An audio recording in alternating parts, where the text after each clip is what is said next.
तो कहानी की शुरुआत में हम इसकी मेन लीड यू को देखते हैं, जो कि एक लॉयर है। यू अपनी लाइफ को लेकर काफी ज्यादा कॉन्फिडेंट और एक इंडिपेंडेंट वुमेन है। यही वजह है कि उसने आज तक शादी करके अपनी फैमिली नहीं बनाई। लोगों का ऐसा मानना है कि यू के अंदर बिल्कुल भी इमोशन नहीं है और यही वजह है कि वो अपने लॉयर प्रोफेशन में इतनी ज्यादा सक्सेसफुल रही है। यानी कि यू को सही और गलत से कोई फर्क नहीं पड़ता। वो तो बस हर हाल में किसी भी तरह अपने केस को जीतना चाहती है। आज भी वो ऐसे ही किसी हाई प्रोफाइल केस को सेटल करने के लिए यहाँ आई हुई है और पहले की तरह ही आज भी वो गलत लोगों का ही साथ देने वाली है। ये केस दरअसल ऐसा है कि एक अमीर बाप की बिगड़ी हुई औलाद ने किसी गरीब लड़की के साथ दुर्व्यवहार करके उसके साथ मारपीट की है। अब ये लड़की और उसकी माँ इन लोगों पर केस करना चाहती है और इन्हीं सब चीजों से बचने के लिए लड़के के माँ बाप ने यू जैसी काबिल लॉयर का हायर किया है। तो बातचीत के शुरुआत में ही यू उस लड़की और उसकी माँ को ये कहते हुए डरा देती है कि अगर मान लो आप लोगों के पास एविडेंसेस कम हुए तो ये केस कल को उल्टा आप लोगों के ही खिलाफ हो जाएगा। इस लड़की की माँ ये बात सुनकर थोड़ा डर जाती है और इसीलिए वो चाहती थी कि थोड़ा बहुत पैसा वैसा लेकर इस केस को सेटल कर दिया जाए। लेकिन यू कहती है कि पैसा देना तो दूर की बात है, मुझे लगता है कि आपको मेरे क्लाइंट को शुक्रिया कहना चाहिए, क्योंकि अगर इन्होंने उल्टा आप लोगों पर कोई केस कर दिया तो जाहिर है कि उसको लड़ने के लिए भी आप लोगों के पास पैसे नहीं होंगे। अब ये दोनों माँ बेटी इतना डर चुकी थी कि इनको बिना जस्टिस के ही इस केस का सेटलमेंट करना पड़ता है। और यहाँ इस पूरे घटनाक्रम को देख के हमें एक बात तो समझ आती है कि यू के अंदर किसी भी तरह का कोई इमोशन नहीं है और ना ही उसको सही और गलत से कुछ खास फर्क पड़ता है। वो तो बस मोटे पैसे बनाने के लिए अपने क्लाइंट को किसी भी तरह से जिताना चाहती है। यू के साथ काम करने वाले कुछ कलीग भी उसकी इन बातों को पसंद नहीं करते। यू की एक कलीग फ्रेंड उससे कहती है कि तुम भी इस बात को अच्छे से जानती हो कि उस लड़के की गलती थी, लेकिन तुमने इस बार भी सच का साथ देने के बजाय सिर्फ पैसों को चुना। क्या कभी तुमने ये सोचा है कि अगर उस लड़की की जगह वहाँ तुम्हारी खुद की बेटी होती तब भी क्या तुम ठीक ऐसा ही करती? इस बात का फिलहाल यू के पास कोई जवाब नहीं था और यहाँ उसके फेशियल एक्सप्रेशन को देख के हमें समझ आता है कि शायद यू हमेशा से ऐसा नहीं थी, बल्कि उसने जानबूझकर खुद को इतना कठोर बनाया हुआ है। खैर, इस बात को कुछ दिन बीत जाते हैं और हमें पता चलता है कि वो अपने आगे की पढ़ाई पूरी करने के लिए कुछ ही दिनों के अंदर जर्मनी जाने वाली है। फिर आज अपनी फ्लाइट पकड़ने से पहले वो अपनी माँ की कब्र के पास जाती है। यहाँ यू की बातें सुनकर हमें पता चलता है कि वो अपनी माँ से बहुत प्यार करती थी, लेकिन वो अपने मरे हुए पिता को बिल्कुल भी पसंद नहीं करती। वो कहती है कि मॉम, आज मैं जो कुछ भी हूँ सिर्फ आपकी वजह से, और मेरे फादर तो इतने गैर जिम्मेदार आदमी थे कि उन्होंने कभी अपनी फैमिली को अपनाया तक नहीं। इसके बाद वो कहती है कि मैं अपनी आगे की पढ़ाई पूरी करने के लिए जर्मनी जा रही हूँ, तो आप दूर से ही अपना आशीर्वाद बनाए रखना। इसके बाद वो अपनी माँ को अलविदा कह के एयरपोर्ट के लिए निकल जाती है, लेकिन इससे पहले कि यू एयरपोर्ट पहुंचकर अपनी जर्मनी वाली फ्लाइट पकड़ पाती, यहीं रास्ते में ही उसका एक बहुत भयानक एक्सीडेंट होता है और ये सीन भी यहीं पर कट हो जाता है। इसके बाद दिखाया जाता है कि यू बिल्कुल सही सलामत है और किसी ऑफिस से दिखने वाली जगह में बैठी हुई है। यू को फिलहाल बिल्कुल नहीं समझ आ रहा है कि ये कौन सी जगह है और वो यहाँ कैसे पहुंची। यहाँ पर उसके हाथ में एक नंबर बोर्ड था और फिर कुछ देर बाद यहाँ की अटेंडेंट उसे बुलाती है। यू उससे पूछती है कि ये कौन सी जगह है और मैं यहाँ कैसे पहुंची। ये लड़की उससे कहती है कि ये टर्मिनल ऑफ फेट है। टर्मिनल ऑफ फेट, ये होता क्या है? यू उस लड़की से पूछती है। ये लड़की यू से कहती है कि ये एक ऐसी जगह है जहाँ लोग मरने के बाद आते हैं और यहाँ हमें पता चलता है कि उस एक्सीडेंट में यू की मौत हो चुकी है और फिलहाल यहाँ पर ये जो लड़की खड़ी है ये असल में उसकी आत्मा है। लेकिन यू के लिए तो ये बात थोड़ी फनी थी और इसीलिए वो आसानी से इस पर विश्वास नहीं कर पाती और इसीलिए यहाँ की एक दूसरी अटेंडेंट उसे इस जगह के डायरेक्टर ली से मिलवाती है। ली उससे कहते हैं कि तुमने बिल्कुल सही सुना है, इस जगह पर लोग मरने के बाद ही आते हैं, यानी कि इंसानों की दुनिया में तुम मर चुकी हो और अब ये तुम्हारी आत्मा है। लेकिन अभी मुझे पता लगा है कि हम लोगों से एक बहुत बड़ी भूल हो गई। असल में तुम्हारी मौत अभी नहीं होनी थी और तुम्हें काफी सालों बाद मरना था, लेकिन गलती से हमने यू नाम की गलत लड़की को उठा लिया। लेकिन अगर तुम हमारा साथ दो तो 7-8 दिन के अंदर ही हम अपनी इस गलती को ठीक कर देंगे। यू कहती है कि मैं ये सब बकवास नहीं जानती और मुझे जल्द से जल्द अपनी दुनिया में वापस जाना है। ली कहते हैं कि देखो बच्ची, अपनी दुनिया में तो तुम वैसे भी मर चुकी हो और फिलहाल सिर्फ हम ही लोग हैं जो तुम्हें फिर से जिंदा करके उस दुनिया में पहुंचा सकते हैं, लेकिन इसके लिए तुम्हें सबसे पहले हमारा साथ देना होगा। तो अब तक तो यू को भी इस बात का भरोसा हो चुका था कि वो सच में मर चुकी है और इन लोगों की बात मानने के सिवाय फिलहाल उसके पास कोई दूसरा ऑप्शन भी नहीं है। वो ली से कहती है कि बताइए मुझे फिर से जिंदा होने के लिए क्या करना होगा। फिर ली उससे कहते हैं कि तुम्हें तुम्हारी दुनिया में वापस भेजने के लिए हमें कम से कम 7 दिन लगेंगे, लेकिन तब तक हम लोग तुम्हें यहाँ नहीं रख सकते, क्योंकि अगर हमारे सीनियर्स को ये बात पता लगी कि हमसे इतनी बड़ी गलती हुई है तो जाहिर है कि वो हम सबका जीना हराम कर देंगे और इसीलिए हम तुम्हें आने वाले 7 दिनों के लिए किसी दूसरी ह्यूमन बॉडी के अंदर भेजेंगे, जहाँ पर तुम्हारी याददाश्त, टैलेंट और स्किल सब कुछ पहले जैसा ही होगा। बदल जाएगा तो बस तुम्हारा शरीर और परिस्थितियाँ। असल में हम तुम्हें जिस औरत के शरीर के अंदर भेजने वाले हैं, आज रात ही उसकी मौत हो जाएगी और उसके तुरंत बाद ही तुम्हें उस शरीर के अंदर जाकर वहाँ 7 दिन बिताने होंगे। डरो मत, क्योंकि मैं तुम्हें एक अच्छे इंसान के शरीर में भेजने वाला हूँ जो अपनी जिंदगी और काम को लेकर भी काफी प्रोफेशनल रही है। इसके बाद ये लोग यू को यहाँ से वहाँ भेजने का प्रोसेस पूरा करते हैं और फिर अगली सुबह हम देखते हैं कि यू किसी नए शरीर में पहुंच चुकी है। यहाँ वो किसी आदमी के साथ सोई हुई थी जो असल में उसका हस्बैंड है। इसके बाद वो कमरे से बाहर आकर किसी टीनेज लड़की को देखती है जो असल में उसकी बेटी है। इसके बाद उसे पता चलता है कि उसका 11-12 साल का एक बेटा भी है और जब ये बच्चा उसको मॉम बोलता है तो यू को इस बात की काफी चिढ़ मचती है। फिर रोजमर्रा के कार्यक्रम को करते समय उसे समझ आ जाता है कि उसकी दुनिया अब पूरी तरह से बदल चुकी है। कहाँ वो एक आजाद ख्यालों वाली इंडिपेंडेंट लेडी हुआ करती थी और फिलहाल अब वो एक हाउसवाइफ बन चुकी है जिसके 2 बच्चे भी हैं। फिर धीरे धीरे वो इस घर का पूरा मुआयना करती है ताकि इस लेडी की जिंदगी और उसकी लाइफस्टाइल को अच्छे से समझ सके। कुछ देर बाद उसे पता चलता है कि उसे अपने बेटे को स्कूल छोड़ने के लिए भी जाना होता है, तो किसी तरह खुद को संभालते हुए यू उसे स्कूल छोड़ने आती है। अपने बच्चे को स्कूल बस में बिठाने के बाद वहाँ पर उसे कुछ दूसरे बच्चों की मॉम भी मिलती हैं जो उससे बातचीत करने की कोशिश करती हैं, लेकिन यू तो इन लोगों को नहीं पहचानती थी, इसलिए वो उनको अवॉइड करके किसी तरह वहाँ से भागती है। यू के लिए ये सब कुछ नया और काफी अजीब था। फिर इसके बाद वो अपने ऑफिस जाकर अपनी फ्रेंड कलीग से मिलती है, लेकिन ये लड़की तो यू को पहचान ही नहीं पाती और वजह साफ थी क्योंकि हम इंसान एक दूसरे को सिर्फ शरीर से ही पहचानते हैं और यू की बॉडी अब पूरी तरह से बदल चुकी थी। तो वो समझ जाती है कि यहाँ उसकी दाल गलने वाली नहीं है, इसलिए वो वापस से अपने उस घर की तरफ जाने लगती है। यू अपनी इस नई जिंदगी से काफी फ्रस्ट्रेट हो रही थी और इसीलिए वो सोचती है कि क्यों ना इसे खत्म करके मैं वापस से वहीं पहुंच जाऊं। लेकिन इसके बाद जब वो खुद को मारने के लिए गाड़ियों के सामने आती है तो ये काम भी इतनी आसानी से हो नहीं पाता। फिर इसके बाद जब वो किसी वॉशरूम में थी तो उससे मिलने के लिए डायरेक्टर ली यहाँ पर आते हैं। वो यू से कहते हैं कि तुम्हें अपनी इस नई जिंदगी को एंजॉय करना चाहिए, क्योंकि अगर तुम चाहो भी तो तब भी इन 7 दिनों तक मर नहीं सकती। यू कहती है कि आपने तो कहा था कि आप मुझे किसी प्रोफेशनल लेडी की बॉडी में भेजने वाले हो, लेकिन ये औरत तो असल में एक हाउसवाइफ है। फिर ली कहते हैं कि क्या तुम हाउसवाइफ होना कोई प्रोफेशन नहीं मानती? अगर तुम थोड़ा गौर करो तो एक हाउसवाइफ होना दुनिया का सबसे रिस्पॉन्सिबल और बेहतरीन काम है, तो बेहतर होगा कि इतना फ्रस्ट्रेट होने के बजाय तुम इस नई जिंदगी को एंजॉय करो। इसके बाद डायरेक्टर ली वहाँ से गायब हो जाते हैं और फिर अपनी इस फ्रस्ट्रेशन को कम करने के लिए यू भी ठीक वही करती है जो इस दुनिया की बाकी लेडीज करती हैं, यानी कि ढेर सारी शॉपिंग। लेकिन जब शॉपिंग खत्म करने के बाद वो बिलिंग काउंटर पर जाती है तो उसे पता चलता है कि उसके अकाउंट में तो इतने पैसे ही नहीं है, यानी कि 7 दिनों की इस नई जिंदगी में यू को अपनी इस नई फैमिली के साथ साथ फाइनेंशियल स्ट्रगल को भी सहना होगा। इसी बीच उसे एक कॉल आती है जिससे पता चलता है कि बच्चों की स्कूल बस तो काफी पहले ही आ चुकी है और यू के वहाँ न पहुँच पाने की वजह से उसका बेटा वहीं पर इंतजार कर रहा है। फिर वो भागी भागी जल्दी से वहाँ पहुँचती है और अपने बेटे को पिकअप करके घर लेकर आती है। यू के इस नएपन को देखकर उसका बेटा समझ जाता है कि ये मेरी मॉम नहीं है, बल्कि इस शरीर के अंदर शायद कोई दूसरा ही इंसान है। तो उसकी ये बात सुनकर यू भी उसे बता देती है कि वो असल में कोई और है और 7 दिन बीत जाने के बाद उसकी मॉम वापस से इस शरीर में आ जाएगी। यू असल में इस बच्चे का दिल नहीं तोड़ना चाहती थी और इसीलिए उसने इससे ये झूठ बोला। इसके बाद इन दोनों के बीच ठीक ठाक दोस्ती हो जाती है, जिस वजह से ये बच्चा यू को इस घर के बाकी फैमिली मेंबर्स के बारे में काफी सारी बातें बताने लगता है, जैसे कि किसको क्या पसंद है और क्या नापसंद, ताकि यू को अपने यहाँ के बचे हुए दिन काटने में आसानी हो। और फिर यू उस बच्चे से ये प्रॉमिस लेती है कि ये सीक्रेट सिर्फ हम दोनों के बीच ही रहना चाहिए। फिर जब शाम के समय वो पूरी फैमिली के लिए डिनर बनाती है तो ये खाना उसके हस्बैंड और बच्चों को कुछ खास पसंद नहीं आता, लेकिन फिर भी वो उनको डांट डपट के ये खाना खिला ही देती है। इसके बाद रात को सोते समय उसे अपने हस्बैंड से पता चलता है कि कुछ दिनों बाद उसके ऑफिस में एक पार्टी है जहाँ पर यू को भी उसके साथ जाना है। यू इस बात के लिए तुरंत ही राजी हो जाती है, लेकिन साथ ही वो अपने हस्बैंड से कहती है कि पार्टी के लिए मुझे कुछ नई ड्रेसेस खरीदनी है। उसकी ये बात सुनकर उसके हस्बैंड को थोड़ी हैरानी होती है, क्योंकि उसके हिसाब से तो उसकी वाइफ हमेशा पैसे बचाने के बारे में ही सोचती थी और आज अचानक से पार्टी के लिए एक नई ड्रेस वाला आइडिया उसके दिमाग में कहाँ से आ गया।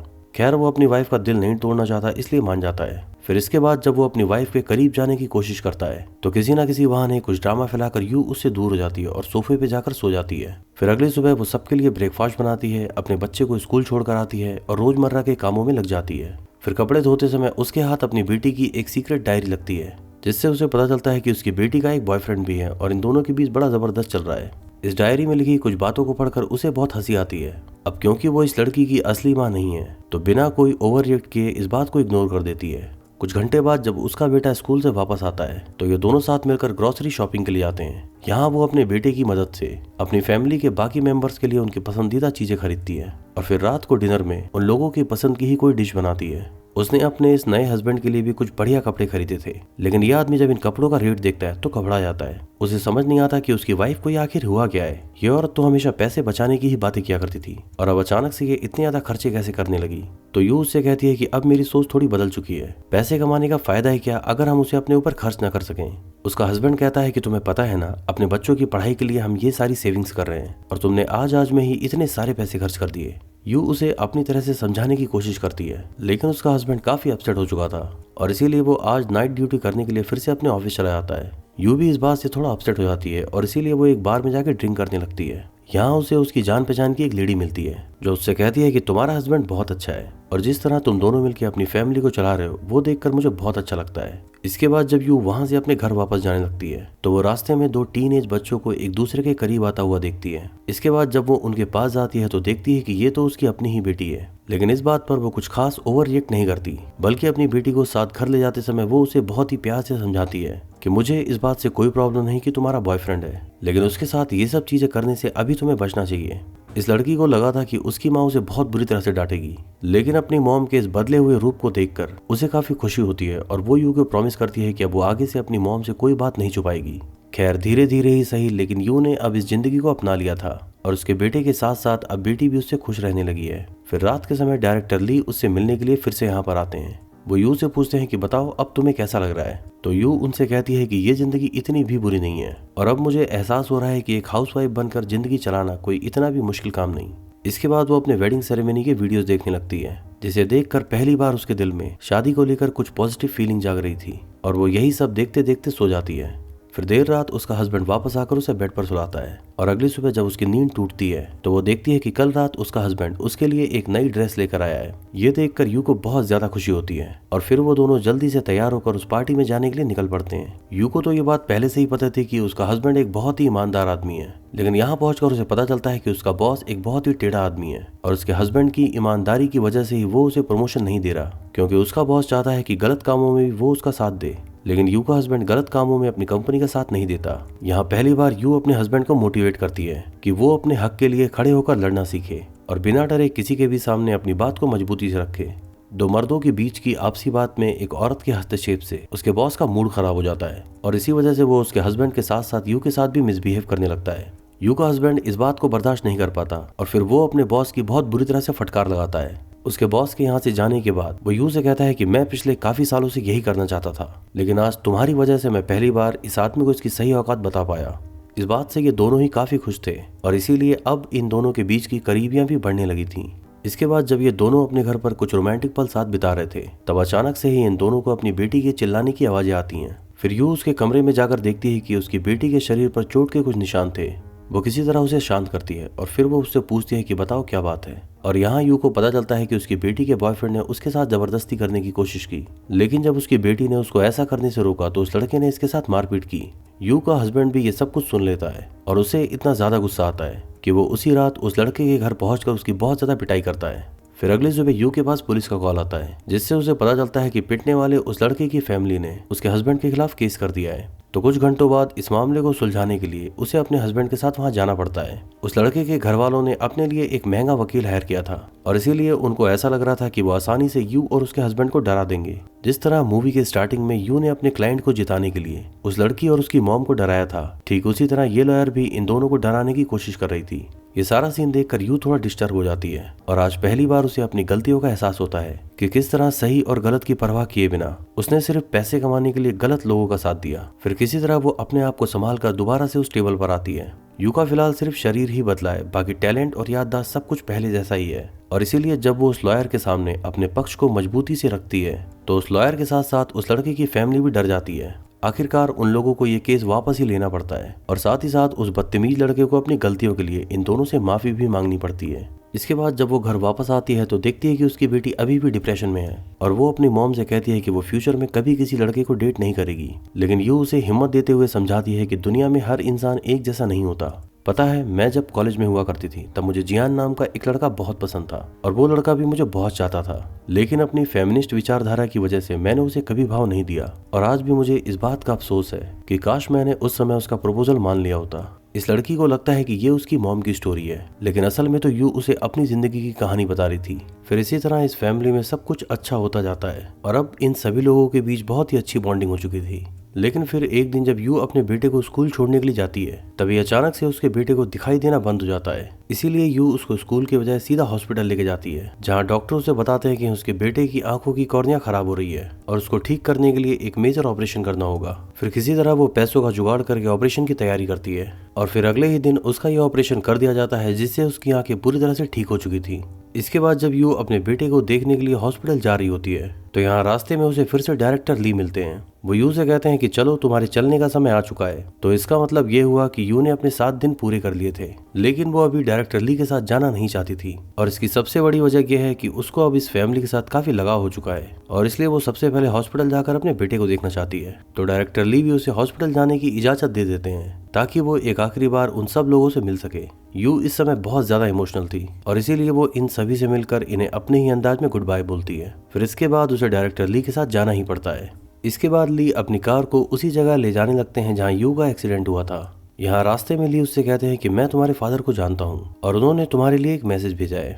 सबसे पहले तो वो अपनी गलतियों के लिए तुमसे माफी मांगना चाहते हैं, क्योंकि जिस तरह वो तुम्हें और तुम्हारी माँ को छोड़कर एक दिन अचानक ही गायब हो गए थे, इस बात के लिए उन्हें आज भी बहुत शर्मिंदगी है। लेकिन अफसोस है कि बीते हुए समय में जाकर वो अपनी गलतियों को ठीक नहीं कर सकते और लास्ट में वो तुमसे ये कहना चाहते हैं कि वो तुम्हें बहुत प्यार करते हैं। तो हो सके तो अपने दिल की ये कड़वाहट मिटा के उन्हें अपने पूरे दिल से माफ कर देना। इसके बाद इन लोगों की कार का ठीक उसी तरह एक्सीडेंट होता है जिस तरह और जिस जगह यू की कार का एक्सीडेंट हुआ था। इसके तुरंत बाद हम देखते हैं कि यू अभी एक हॉस्पिटल में है जहां अभी अभी उसकी आंखें खुली हैं, यानी कि यू अभी भी जिंदा है और अपनी इस दुनिया में वापस लौट आई है। लेकिन अभी भी उसके जहन में उसकी वो 7 दिन वाली फैमिली ही चल रही थी और इसीलिए वो तुरंत उस हॉस्पिटल की तरफ भागती है जहां उसके बेटे का ऑपरेशन हुआ था। लेकिन वहां पहुंचकर वो देखती है कि वैसा कोई भी बच्चा वहां एडमिट नहीं है।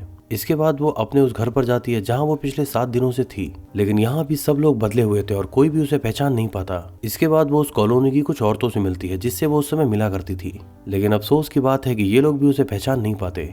तो अब तक तो यू को ये बात अच्छे से समझ आ चुकी थी कि वो सब कुछ असल में उसका सपना था, क्योंकि उस एक्सीडेंट वाले दिन से लेकर आज तक वो कोमा में ही रही है और इस नींद के दौरान ही उसने ये अजीबोगरीब सा सपना देखा है। इसके बाद हमें दिखाया जाता है कि भले ही वो सब कुछ यू का एक सपना था, लेकिन इसकी वजह से वो और उसकी जिंदगी अब पूरी तरह से बदल चुकी है। यू अब पूरी तरह से एक नई इंसान बन चुकी है और इसीलिए अब सही गलत और फैमिली को लेकर उसकी सोच अब पहले से काफी बदल चुकी है। इसलिए वो अपनी पुरानी गलतियों को भी सुधारना चाहती है और फिर एक दिन अपने उस कलीग से जाकर मिलती है जिसके खिलाफ उसने उस लड़के को बचाने के लिए केस लड़ा था। यू उससे कहती है कि मेरे पास उसके खिलाफ काफी एविडेंस है जो मैं आपको दे दूंगी, इसलिए मैं चाहती हूँ कि आप उस केस को रीओपन करके उस लड़की को इंसाफ दिलाएं। यू का ये कलीग उसके इस बदले हुए रूप को देखकर काफी हैरान था। इसके बाद जब वो एक दिन अपने घर पर रखी पुरानी फोटो एल्बम देख रही थी, तो यहाँ उसे एक पुरानी फोटो मिलती है जिसमें वो अपने पेरेंट्स के साथ थी और यहाँ हम देख पाते हैं कि उसके पेरेंट्स असल में कोई नहीं बल्कि डायरेक्टर ली ही थे।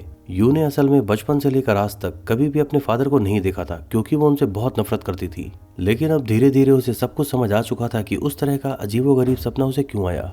इसके कुछ ही दिनों बाद वो जर्मनी जाने वाली थी, तो इसीलिए वहां जाने से पहले वो अपनी मदर के साथ साथ अपने फादर की कब्र के पास भी जाती है। वहां पहुंचकर वो इन दोनों को फूल चढ़ाती है और साथ ही साथ उसने अब अपने दिल की कड़वाहट मिटाकर अपने फादर को भी माफ कर दिया था। इसके बाद जब वो अपनी जर्मनी वाली फ्लाइट में जाकर बैठती है, तो यहाँ पर एक बहुत ही हसीन सा इत्तेफाक देखने को मिलता है। यहाँ उसकी मुलाकात उसके कॉलेज फ्रेंड जियांग से होती है और बातचीत में उसे पता चलता है कि जियांग ने भी अभी तक शादी नहीं की है। इस बार यू उसके सामने ज्यादा भाव नहीं खाती और तुरंत ही इन दोनों के बीच नंबर भी एक्सचेंज हो जाता है। तो इसका मतलब ये हुआ कि इस बात की काफी ज्यादा पॉसिबिलिटी है कि जर्मनी पहुंचकर इन दोनों के बीच मिलना जुलना हो सकता है और फिर शायद धीरे धीरे ये दोस्ती प्यार में भी बदल जाए। तो कुल मिलाकर कोमा टाइम में देखे गए उस अजीबोगरीब सपने की वजह से यू की जिंदगी अब पूरी तरह से बदल चुकी थी और उसकी वजह यह है कि उस सपने ने यू को भी काफी हद तक बदल दिया। और ऐसे ही हैप्पी एंडिंग के साथ ये फिल्म यहाँ पर समाप्त होती है।